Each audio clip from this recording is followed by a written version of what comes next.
지난 시간에 살펴본 것처럼 이제 예수님께서는 세례 요한에게 세례를 받으시고 그리고는 광야로 가셔서 사탄에게 시험을 당하시고 그리고 그 시험을 이기시는 과정을 다 거치십니다.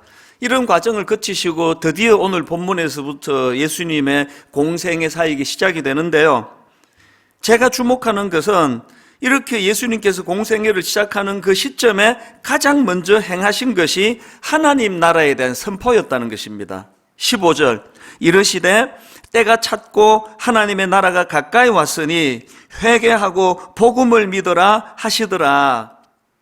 이 선포가 왜 중요한 의미를 가지고 있는가 하면은 이 15절에서의 이 하나님 나라에 대한 선포는 이후에 예수 그리스도께서 하실 모든 일들에 대한 그 방향을 드러내는 차원의 선포입니다. 그래서 예수님 행하시는 어떤 기적과 이적이나 또 연약한 자를 도와주시는 거나 그 모든 주님의 하시는 사역과 행적은 이 하나님 나라를 세워나가는 여기에 초점이 있다. 이걸 전제로 해서 보셔야 되는데요.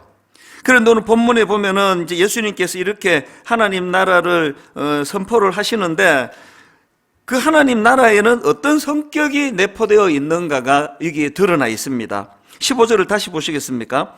이르시되 때가 찼고 하나님의 나라가 가까이 왔으니 여기 보니까 그 두 가지가 나옵니다. 하나는 때가 찼고 그리고 또 하나는 하나님의 나라가 가까이 왔다. 이걸 가지고 여러 방향으로 여러 갈래로 설명을 드릴 수 있지만 오늘 제가 여기서 강조하고 싶은 포인트 하나입니다. 이 둘의 공통점이 뭐냐 하니까 이 때가 찼다라는 이 말씀의 의미는 이 때가 찼다는 말씀 속에 뭐가 전제가 되어 있는가 하니까 그 때를 누군가가 정해줬다는 거 아닙니까? 학생이 이제 어느 날 이제 그 중간고사를 보게 되었다 하면 그 중간고사를 정해준 어떤 분이 계시다는 거 아닙니까? 이 때가 찼다라는 이 말씀 속에서 오늘 제가 강조하고 싶은 거는 이 말씀 속에는 주권적으로 일하시는 하나님께서 주권적으로 정해놓으신 시기와 또 그 기간을 통제하고 계시는 분이 계시다는 것, 그 하나님의 주권이 여기서 지금 강조가 된다는, 전제가 된다는 걸 강조하고 싶은 겁니다. 갈라디아 4장 4절에서도 때가 참에 하나님이 그 아들을 보내사 여자에게 나게 하시고, 이 하나님의 나라는 질서의 나라예요. 내가 열심을 내고 열심히 옳다고 당위성 있다는 것도 중요하지만 이게 하나님의 때인가? 이걸 찾는 게 굉장히 중요하다는 사실입니다.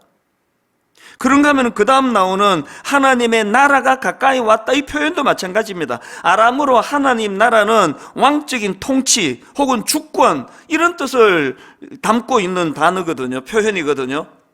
이런 맥락으로 보면은 하나님 나라는 어떤 장소나 영역의 문제를 강조하고 있는 것이 아니라 이거는 통치권의 문제예요. 통치자 되시는 하나님의 주권, 그분의 다스림, 이게 강조가 된 표현이 이 본문에 나와 있는 하나님의 나라입니다. 그러니까 예수 그리스도께서 지금 공생애를 시작하시면서 장소의 문제보다도 그분이 다스리는 영역의 차원에서 하나님 나라를 선포하고 있다는 것입니다.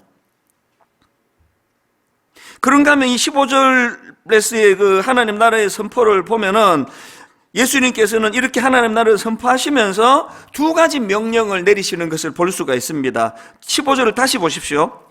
이르시되 때가 찼고 하나님의 나라가 가까이 왔으니 그 다음 보세요.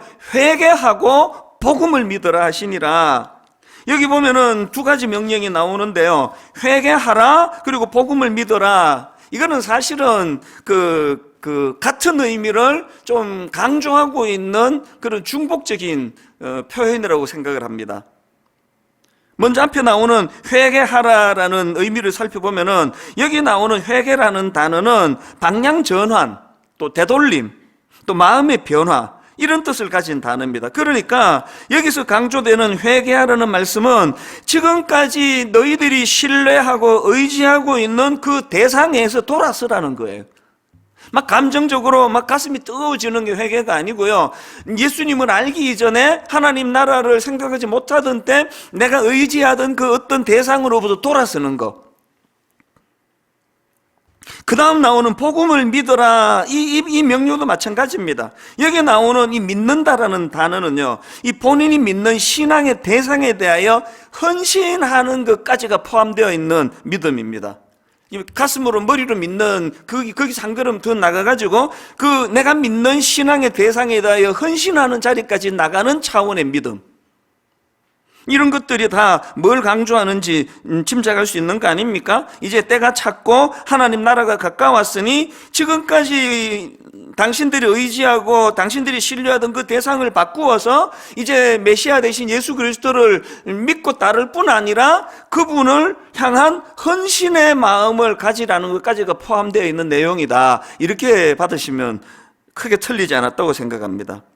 이렇게 예수님은 이제 공생의 사역 첫 출발을 하나님 나라와 복음을 선포하시는 것으로 시작을 하시는데요, 그런데 중요한 것은 그 다음입니다. 이렇게 하나님 나라 복음을 선포한 직후에 예수님이 가장 먼저 하신 것이 그 선포된 하나님 나라의 백성들, 그리고 또 그 선포된 하나님 나라를 함께 건설해 나갈 하나님의 동력자들, 예수 그리스도의 일꾼들을 지금 찾고 계시다는 사실입니다. 여기에 우리의 감동이 있는 거 아닙니까? 저는 여기 나와 있는 부르시니 또 나를 따라오라, 이런 표현들, 자 16절 17절을 보십시오.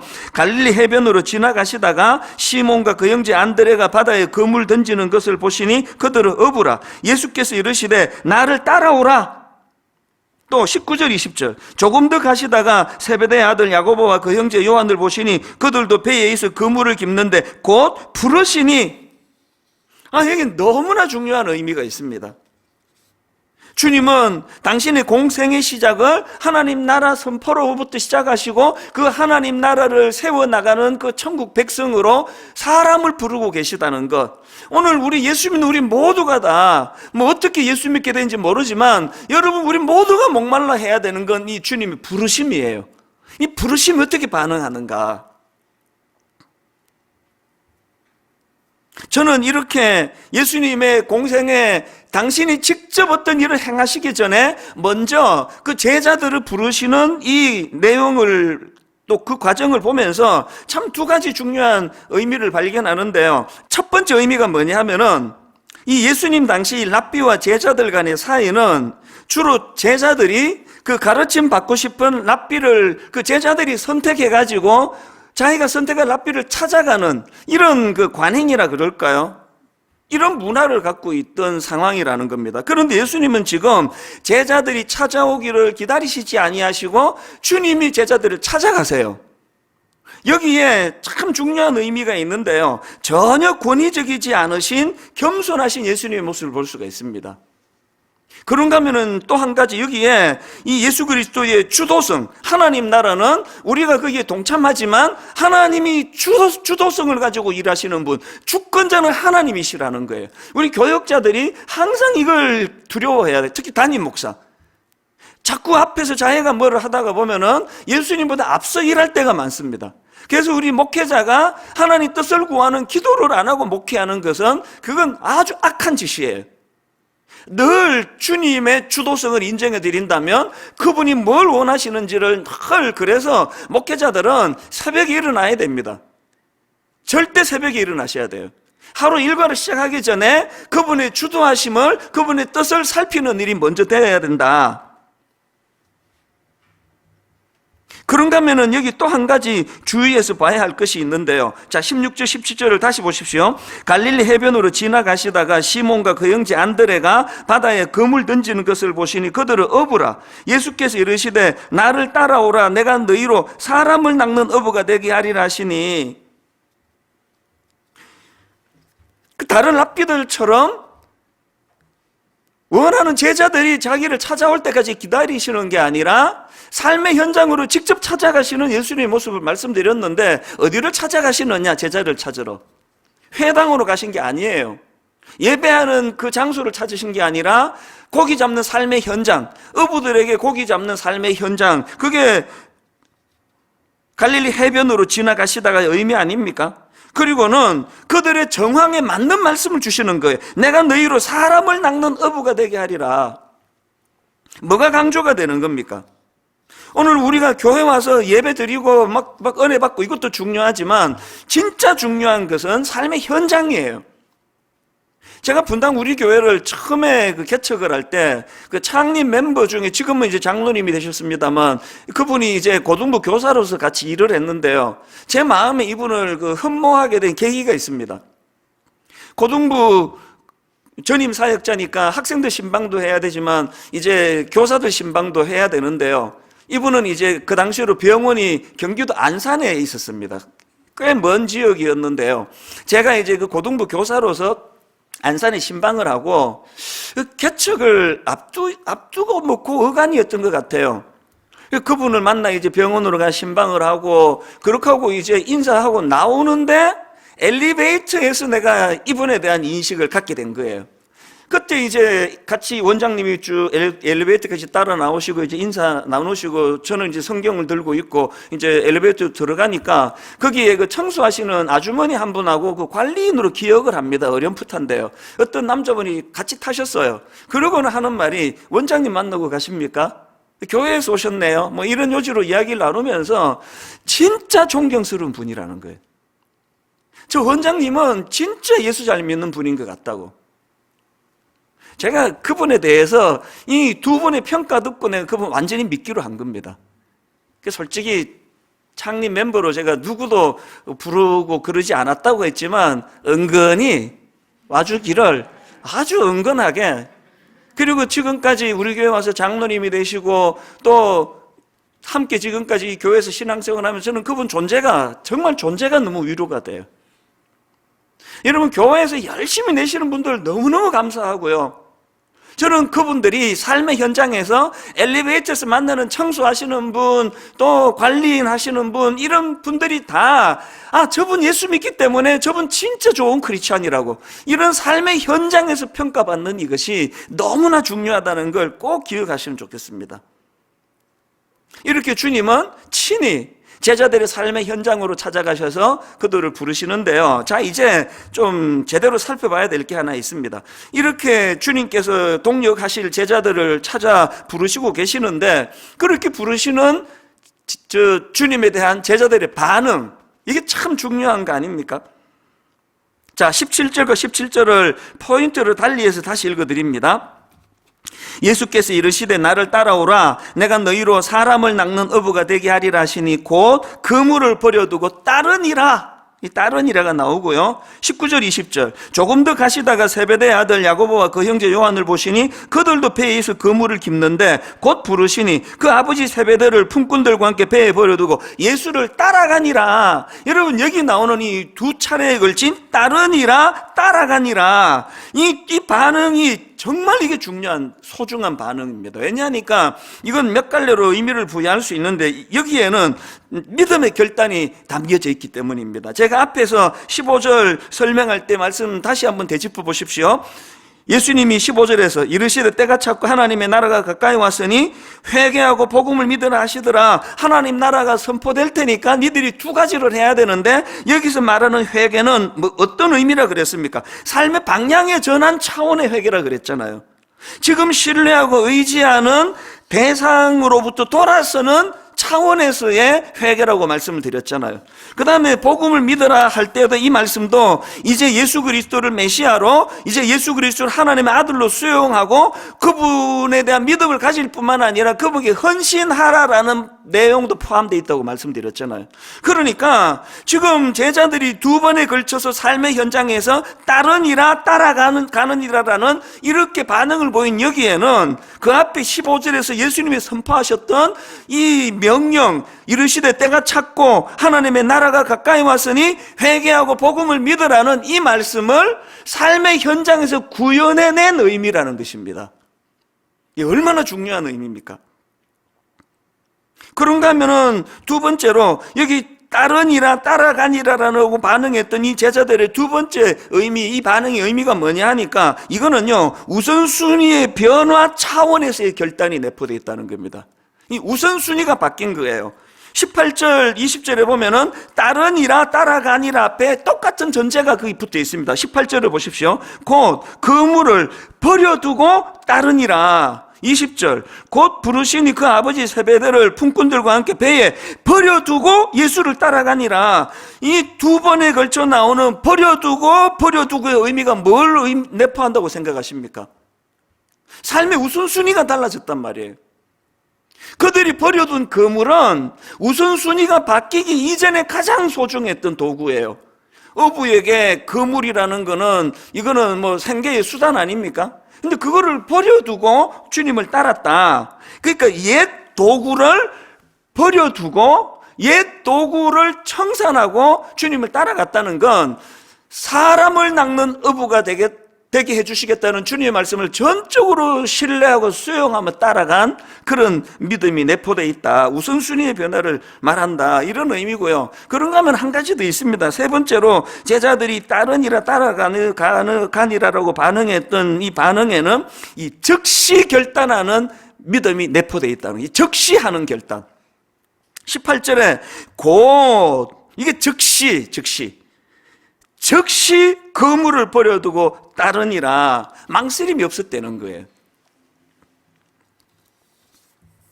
제 인생을 크게 둘로 나누라면 미국 이민 생활하던 날까지와 미국 이민 생활을 끝내고 한국으로 역이민하던 걸로 저는 둘로 나눌 수가 있습니다. 그래서 저는 1983년 3월 15일 날 이민을 갔거든요. 지난 주일이 3월 15일 제 아내하고 둘이서 기념식 할까? 제가 미국으로 이민을 안 갔으면은 제가 목사가 안 됐을 거예요. 하나님이 그 광야로 고난의 학교로 7년을 입학시켜 주셨기 때문에 목회자가 됐고요. 그런가 하면은 90년에 제가 다시 이민 보따리 2개 딸랑 들고 한국으로 역이민을 오던 그게 내 인생의 새로운 분기점이라고 저는 생각하고 굉장한 의미를 두고 있습니다. 왜냐하니까 그때 뭐 여러 번 설교 들었지만 전부 그 송림 본당에서 들으셔가지고 지금 여기서 하는 거 다 처음 듣는 것처럼 느낄 거라고 믿고 말씀을 드릴게요. 29살 때 이제 대학 졸업하고 곧 이제 스몰 비즈니스를 여기에, 왜냐하면 저는 이제 미친 듯이 돈을 벌어가지고 40살 때 한국으로 와서 고아원 차리고 양로원 차려야 되니까. 그래서 이제 밑바닥부터 시작해가지고 다 경험을 하고 매니저 역할도 다 하고 나서 우리 형님 집 담보로 해서 돈을 은행 빚을 내고, 참 우리 누나 세 분이 눈물의 누나들이에요. 미국에도 개가 있습니다. 이 누나들이 개 1번, 2번, 3번을 타가지고 저한테 주신 거예요. 내 평생 그 사랑의 빚이에요. 그렇게 해서 이제 비즈니스를 했으니까 뭐 석 달 동안에 막 피를 말리듯이, 저는요 지금 코로나 바이러스로 식당이 안 되고 그러는데 정말 저는 마음이 아파요. 그 심정을 누구보다 잘 알거든요. 빈투에다가 이제 가게를 오픈했는데 뭐 적자가 나고 매상 안 나고 하면 이게 피가 마르는 일이에요. 그렇게 2달을 거치고 석 달째 겨우 이제 적자를 벗어나는 그 단계에 하나님이 저에게 부르심이 있었잖아요. 어느 날 우연히 한국에서 날라온 그 교포신문을 보니까 난장판이 된 거예요. 교실에 난입을 해가지고, 그래서 막 그 청소년들이 이렇게 놀라는 사진 한 장을, 그게 그 사진 한 장이 내 인생을 바꾸는 사진이에요. 그 사진을 보고 있으니까 그게 아마 전교조가 태동되던 그때의 혼란스러운 것 같은데, 학부모가 막 그 여선생이 머리끄덩이를 잡아당기고 막 애들은 놀라고 하는 그 사진을 보는데 이것도 참 신비해요. 오전 내내 울었습니다. 아니 이게 지금 적자로부터 해서 이제 흑자로 전환되는 중요한 날, 이게 장사할 생각을 해야지 그 왜 한국에서 온 사진 한 장 보고 이렇게 눈물이 왜 나느냐고요. 오전 내내 울었습니다. 가게 바깥쪽으로 나가서 내 가게 간판을 보면서 또 하염없이 울었습니다. 왜냐하니까 그날 하나님이 제게 주신 메시지는 딱 한마디예요. 너 여기서 뭐하니? 딱 그 한마디예요. 난 지금 여기서 돈 많이 벌어서 40살에 그 고아원도 차리고 양로원도 차려야 되는데, 주님은 너 여기서 뭐하니? 한국의 저 청소년들이 불쌍하지 않느냐고. 그래서 제가 부랴부랴 가게 다 정리하고, 그 우리 형이나 누나들이 보기에 얼마나 황당했겠습니까? 저렇게 그냥 가게 그러더니 비즈니스 그러더니 석 달 만에 저거 또 때리치우는구나. 그렇게 정리를 하고 얼마나 뜨거웠는지요. 바로 그날 창세기부터 요한계시록까지 일독을 결심하고 왜? 너에게서 만이라는 이 말씀이 이게 하나님의 말씀인지 인간의 생각인지 점검해야 되니까. 기도하면서 제가 성경을 읽다가 소선지서중 가는 데서부터 결정이 났습니다. 이게 하나님 뜻이다. 그래 다 정리하고 한국의 총신대학 신학대학원에다가 편지를 써서 제가 이런 사람인데 어떻게 하면 입학할 수 있겠느냐. 그래서 다행히 무시험으로 들어갔습니다. 미국에서 대학 졸업장하고 성적 증명서 내보내라 그래서 제가 무시험으로 가니까요. 그렇게 그 신문을 보고 사진을 보고 하나님의 소명으로 받고 두석 달 안에 한국으로 그냥 정신없이 간 겁니다. 이게 다 정리하고. 얼마나 정신없이 갔으면은 제가 김포공항에 도착을 해가지고 그날 밤에 어디서 잘 계획도 안 하고 간 거 아닙니까? 그래 내가 공항에 마중 나온 그 신혼부부 내 친구에게 내가 한 열흘 정도 내가 만행을 저지른 거 아닙니까? 물론 너무나 어릴 때 그 불알 친구고 또 그 부인도 내 친구 동생이고 그래서 이제 서로가 잘 아는 사이지만 지금 생각하면 그래도 그러면 안 되는 짓을 한 겁니다. 왜? 저는 지금 이 적시의 의미를 생각하다가 그때가 불쑥 떠오른 겁니다. 너무나 마음이 뜨거우니까요. 너무나 이제 내가 한국으로 가서 하나님이 보여주셨던 청소년들을 섬기는 이 사역을 내가 해야 되기 때문에 앞뒤 재보지 않고 곧 즉시 어디서 잘지 이런 계획도 없고 무조건 나간 거예요. 요 며칠 전에 제가 이거를 묵상하다가 너무 하나님께 뜨겁게 감사했습니다. 아무것도 준비 안 하고 이민 보따리 2개 들고 곧 즉시 이거 갖고 한국으로 갔는데 그렇게 한국으로 돌아온 지가 올해가 딱 30년인데 제가 여러분 노숙인처럼 지붕 없는 데서 잠자본 적이 한 번도 없고요. 고신교단에서 자란 제가 합동교단인 총신으로 들어가서 그 낯선 교단에 신학교 다니는 내내 너무너무 외롭고 아는 사람 없어 참 소외받는 마음으로 지냈지만 그 과정을 통해서 옥하는 목사님을 만나고 분당 우리 교회를 통해 수많은 성도들을 만나고 한치의 오차 없이 일하시는 하나님의 은혜를 이번에 너무 감격으로 다시 점검해 보았다는 거예요. 여러분 제가 막 계산하고요 계획하고 어디 가서 자지? 이 수입은 이제 어디서 나오지? 이 계산했으면 못 갔습니다. 한국 절대로 못 따라왔습니다. 우리가 계산 안 하면 하나님이 하세요. 내가 막 그렇게 재고 계산하고 그랬더라면 일만성도 파송 운동도 마찬가지 아닙니까? 이것도 제 기질과 좀 영향이 있는 것 같아요.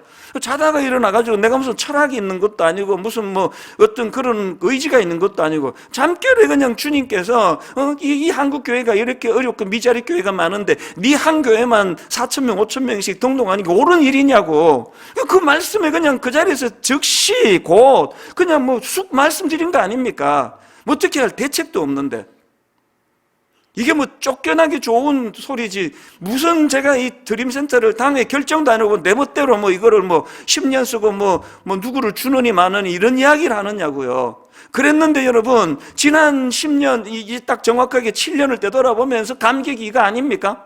내가 의리부리하니까 내가 아무 대책 없이 주님께 그냥 곧 즉시로 약속을 하니까 상상을 초월하는 하나님의 지혜와 방법으로 일을 이루어 가시는 거 아닙니까? 오늘 여러분 여기에서 우리가 제자들의 부르심에서 곧 즉시 이 말씀이 내포하고 있는 의미 그게 믿음의 결단 우선순위의 변화 차원에서도 중요하지만 여기 나와 있는 여기 나와 있는 즉시의 결단은 이건 인간이 한 게 아니라 성령님이 하신 거예요. 절대로 인간이 이렇게 할 수 없습니다. 저도 머리 잘 굴리는 사람이거든요. 한국에 나갈 대책 집 얻어놓고 그래야만 되는 거 저도 아는데 인간의 생각을 뛰어넘는 전적인 성령님이 하시는 일이에요. 그렇기 때문에 이걸 자랑할 것도 없고 안 된다고 힘들어할 것도 없고 우리에게 필요한 거는 그분을 향한 신뢰를 가진 자만이 할 수 있는 게 결단이거든요. 그런데 여러분 여기서 한 가지요. 17절을 다시 보십시오. 예수께서 이르시되 나를 따라오라 내가 너희로 사람을 낚는 어부가 되게 하리라 이런 말씀을 주시는데요. 이게 참 독특한 게 제가 앞에서 그 당시 랍비들은 스승이 나서서 제자들을 뽑는 게 아니라 제자들이 스승을 찾아간다는 그런 그 문화도 설명을 했지만, 그 당시 제자와 랍비 사이에 어떤 이 관계가 형성이 되는가 하니까, 그 당시 랍비와 제자 사이는 주로 가르침과 배움이 주 목적인 관계였다는 겁니다. 뭘 배우러 가고 뭘 가르쳐 주는 게 랍비예요. 그런데 지금 예수님이 제자들에게 접근하시는 방식은 내가 이런 걸 가르쳐 줄 게가 아니에요.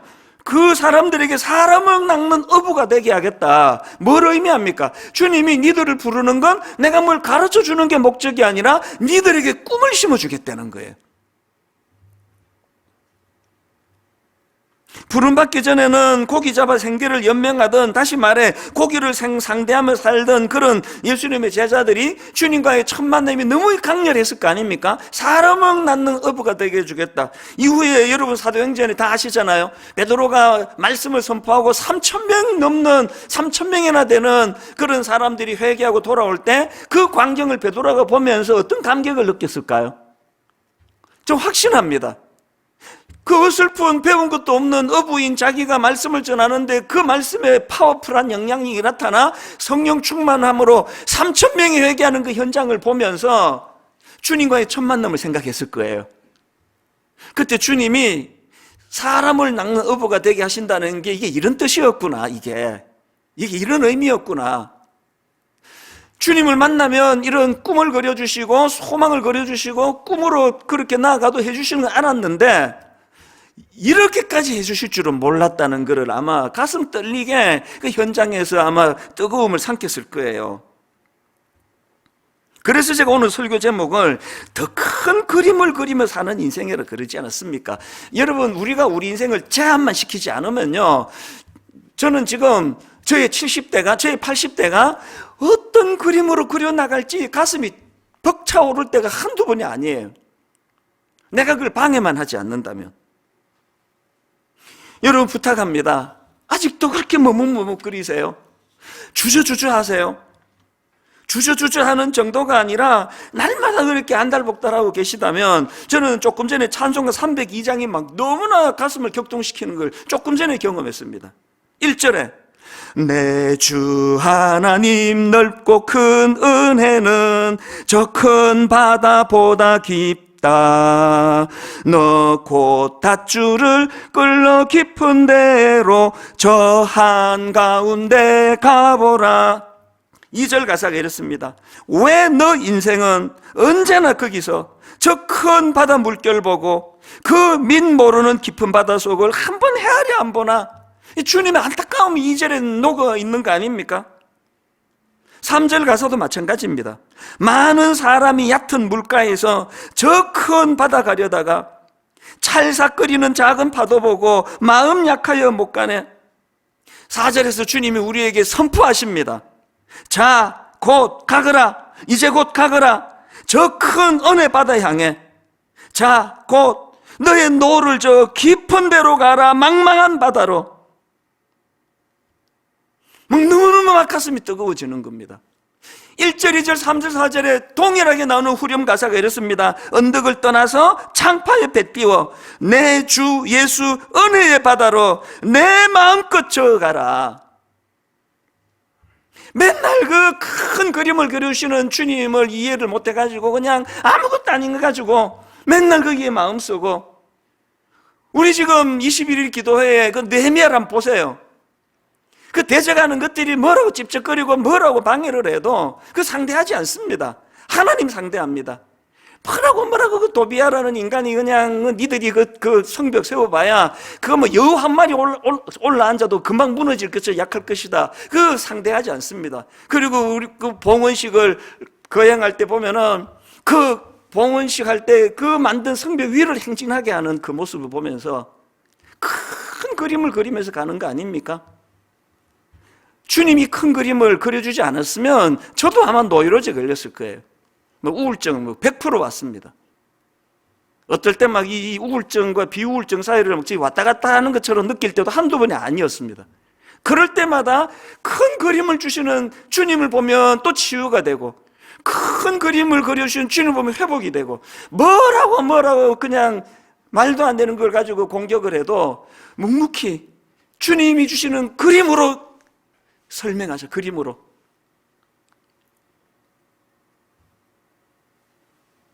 우리의 연약함은요, 그렇게 결단하고 거물을 버리고 주님을 쫓기로 했는데, 그것도 그 다음날 가가지고 버린 거물 찾아가지고 그거 계속 그 만지작 끓이는 게 이게 우리 아닙니까? 여차하면은 이거 옛날로 돌아가려고. 뭐 베드로 보면 모릅니까?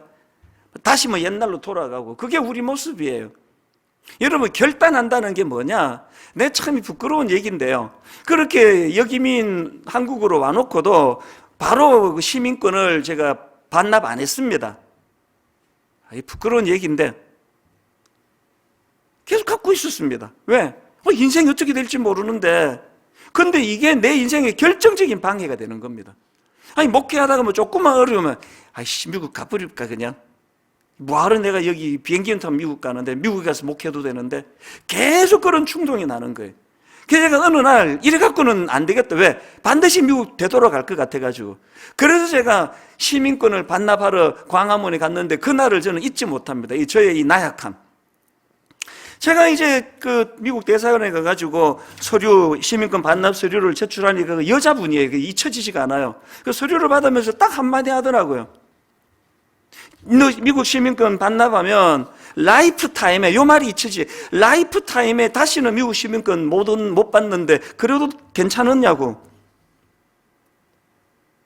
전체를 다 기억 못하고 라이프타임만 기억하는 저를 불쌍히 여겨주시기를 바랍니다.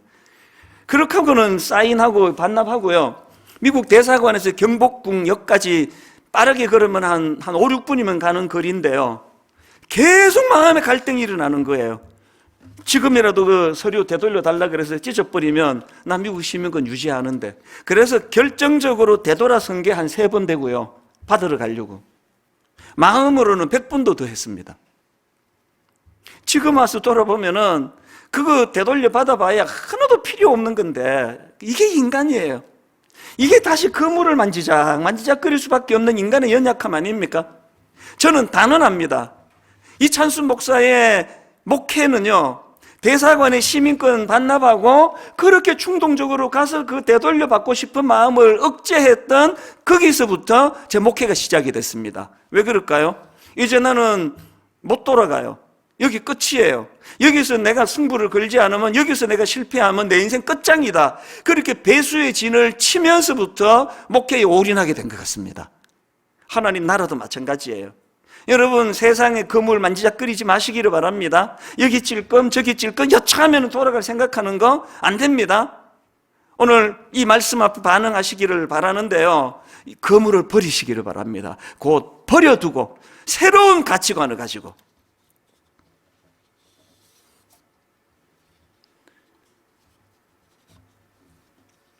지난주에 미자립교회 월세 대납 운동을 벌이겠다고 선포했더니요, 지난 한 주 우리 교회 사무실이 마비가 될 정도로 전화가 많이 왔대요. 제가 우리 직원들한테 참 미안했는데요, 그러면서도 한편으로는 너무너무 제 자신에 대해서 많은 걸 생각하게 되었습니다.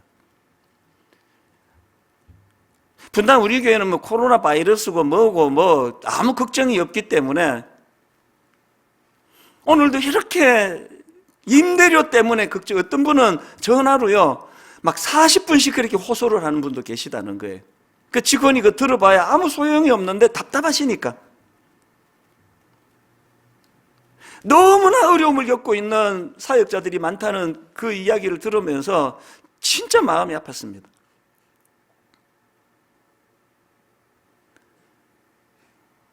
지금 너무너무 고맙게도요, 우리 예상을 훨씬 뛰어넘는 많은 후원금들을, 헌금을 지금 보내주고 계시는데요. 근데 제 마음에 이렇게 많이 보내주시는 것 대단히 감사하지만, 이렇게 많이 보내주시는 것보다 더 많은 미자립 교회가 이게 신청을 하는 것 같은 그런 분위기라서 내가 부덕불 안내문에다가 빨간 글씨로 거기다 설명했습니다. 혹시 우리가 갖고 있는 이 후원 금액보다 자원하는 교회가 더 많아지면 추첨으로 결정할지 모르겠다고.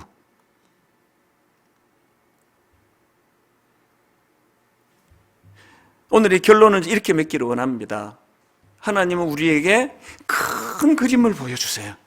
그저 우리 본능은 내 한 교회, 그저 우리 본능은 내 가족, 내 식구, 내 인생. 근데 주님은 다 버려둬라. 그러면 큰 그림을 그려 보여주겠다.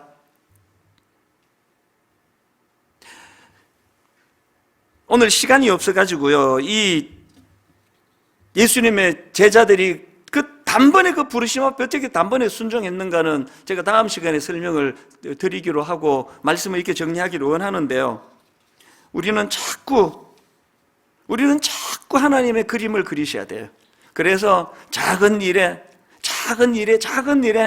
그리고 그냥 옛날 걸핏하면 돌아가려고 그물을 만지작 끓이고 있는 이 나약한 태도를 끊어버리셔야 됩니다. 그리고 내가 하나님께 결단하고 내가 예수 그리스도를 믿고 의지하면 내가 생각이 짧아도 그분의 깊은 생각으로 우리를 인도하게 되시는 줄로 믿습니다. 오늘 말씀을 기억하시면서 여러분, 우리 이 찬양 한번 같이 부르면 좋겠는데요. 오늘 설교를 그대로 요약해 놓은 것 같아요. 전능하신 나의 주 하나님은 능치 못하실 일 전혀 없네. 우리의 모든 간구도, 우리의 모든 생각도, 우리의 모든 꿈과 모든 소망도 신실하신 나의 주 하나님은, 전 이 표현이 너무 좋습니다. 신실하신 나의 주 하나님은, 시건하지 아니하시는 하나님은, 반드시 사랑하는 자를 붙잡으시는 그 하나님은 우리의 모든 괴로움 바꿀 수 있네. 우리 가사를 생각하시면서 한번 이렇게 찬양하기 원합니다. 전능하신 나의 주 하나님은, 전능하신 나의 주 하나님은 선포하십시오. 능치 못하실 일 전혀 없네. 우리의 모든 간구도, 우리의 모든 생각도, 우리의 모든 꿈과 모든 소망도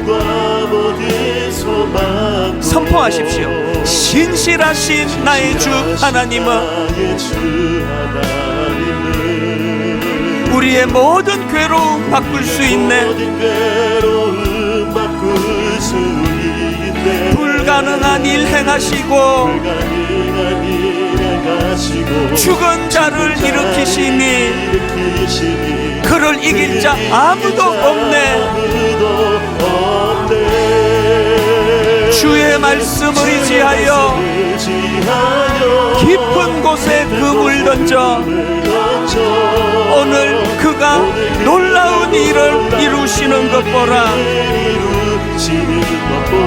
주의 말씀 의지하여 믿음으로 그물 던져 믿는 자에게 능치 못함 없네.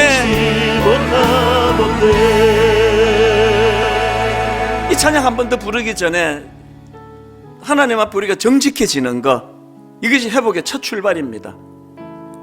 여기 대부분의 예배에 참여하시는 분들이 이미 버려두고 주님을 따르는 그 일을 경험하신 분 아닙니까? 여기 대부분 예배 드리시는 분들이 그 은혜로 결단하고 주님을 따르기로 하신 분들인데 여전히 옛 그물을 만지작 제가 그 한국으로 돌아와 놓고도 미국 시민권을 반납을 못 해가지고 그거 만지작 끓이면서 여차하면은 되돌아가려고, 이게 우리의 모습이에요. 여기에 아무런 일도 안 일어나더라고요. 믿음으로 가치관이 달라지고 믿음으로 우선순위가 달라져 옛날에 날 살려주던 도구인 옛 그물을 던졌다면 미련을 버리시고 이제 아버지 큰 그림으로 나가기를 원합니다. 그 큰 그림을 그려주시는 분이 전능하신 나의 주 하나님이십니다. 우리 가사를 생각하시면서 이 찬양 부를 동안에 자기 자신과 자기 가정을 대입하여 하나님만이 주실 수 있는 많은 깨달음들을 얻게 되시기를 바랍니다. 이렇게 가사를 생각하며 찬양합니다. 전능하신 나의 주 하나님은, 전능하신 나의 주 하나님은 능치 못하실 일 전혀 없네. 우리의 모든 간구도, 우리의 모든 생각도, 우리의 모든 꿈과 모든 소망도 아무리 소망도 선포하십시오. 신실하신 나의 주 하나님은 나의 주 하나님은 우리의 모든 괴로움을 바꿀 수 있네. 모든 괴로움 바꿀 수 있네. 불가능한 일 행하시고 불가능한 일 행하시고 죽은 자를 일으키시니 일으키시니 그를 이길 자 아무도 없네. 아무도 없네. 아멘. 주의 말씀을 의지하여 깊은 곳에 그물 던져 오늘 그가 놀라운 일을 이루시는 것 보라. 주의 말씀 의지하여 믿음으로 그물 던져 믿는 자에게 넉지 못함 없네. 주의 말씀 의지하여 깊은 곳에 그물 던져 오늘 그가 놀라운 일을 이루시는 것 보라. 주의 말씀 의지하여 믿음으로 그물 던져 믿는 자에게 능치 못함 없네. 우리 다 자리에서 일어나셔서 다시 한번 힘있게 선포합니다. 주의 말씀 의지하여 깊은 곳에 그물 던져 오늘 그가 놀라운 일을 이루시는 것 보라. 주의 말씀 의지하여 믿음으로 그물 던져 믿는 자에게 능치 못함 없네. 예수의 이름은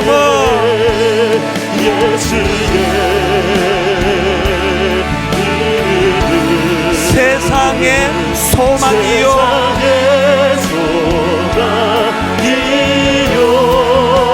예수의 이름은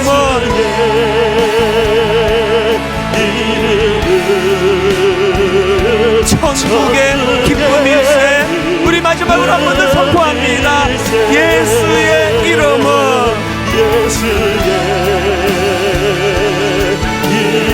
전능하신 하나님 예수 그리스도 세상의 소망이요 예수의 이름은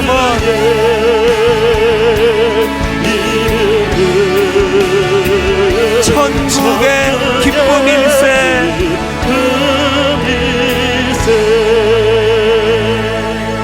각자에게 주시는 주님의 메시지가 있으실 것입니다. 하나님, 그 찬송가에 있는 그 가사 불러드린 것처럼 늘 이렇게 얕은 곳에서 찰싹찰싹거리는 얕은 곳에서 아버지 믿음의 깊은 데로 가기를 원합니다. 그저 내 경험 세계, 내가 갖고 있는 요 얕은 생각, 여기만 날 위하는 것 같아서 이래 재고 저리 재고 그물을 버려두고 진짜 나의 주인 되시는 그분을 신뢰하며 그렇게 달려나가는데 그려주시는 큰 그림을 바라보기 원합니다. 오늘 주신 이 말씀을 가지고 각자에게 주시는 말씀의 반응을 따라 기도하기 원합니다. 우리 통성으로 한 목소리로 같이 기도하시겠습니다. 살아계신 하나님 아버지, 오늘도 하나님 이렇게 예배를 갈망하며 각각 주어진 그 자리에 처서서 살아계신 하나님을 예배하게 하신 것 감사합니다. 하나님 아버지, 예수 그리스도가 하나님 나라를 선포하시고 하나님 아버지가 하나님 나라의 백성들을 일꾼들을 가장 먼저 부르시는 오늘 본문 말씀을 바라보면서 하나님과 하나님 부르시며 응답하는 저희가 되기를 원합니다. 우리를 하나님 아버지 제자로 불러주시는데 하나님 아버지 즉시 순종하며 반응하기를 원합니다. 내 의지의 도구인 그분을 버려두고 살아가기를 원합니다. 얕은 내 생각을 내려놓고 하나님 아버지를 신뢰하며 그분의 뜻을 추구하며 나아가기를 원합니다. 하나님 아버지, 오늘도 아버지 하나님을 신뢰하며 나가기를 원합니다.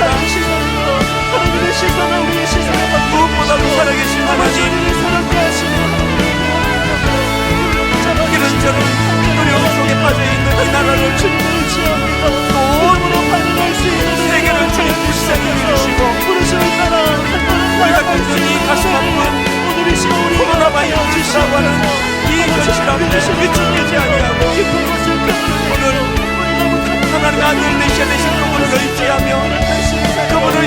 누구에게 맡겨드리는 하나님의 은혜인 도움으로 인도하여 주시옵소서. 하나님 아버지, 코로나 바이러스가 창궐하는 이 시점에 이제는 우리 어린 자녀들로부터 어른에게까지 조금씩 지치고 마음의 염려가 쌓여가고 있는 현실입니다. 전 세계적으로 경제적으로 먹구름이 밀려온다는 암울한 소식을 듣고 있습니다. 하나님, 이 모든 문제를 해결해 달라고 구하기 전에 이런 결과들이 어디서부터 출발했는가를 돌아보게 하여 주시옵소서. 우리들의 교만으로 과학이 이렇게 발달이 됐다고, 이제 우리 하나님 없어도 잘 살 수 있다고, 하나님, 이 가슴 아픈 코로나 바이러스 현실을 앞에 놓고 이 문제도 주님께 해결해 달라고 기도해야 되겠지만, 근원적으로 하나님 아버지, 주님이 그려주시는 큰 그림을 바라보지 못하고 그저 옛 그물을 만지작거리는 연약한 우리의 모습도 되돌아보고 점검하는 기회로 하나님, 오늘 이 아픈 현실을 사용할 수 있도록 인도하여 주시옵소서.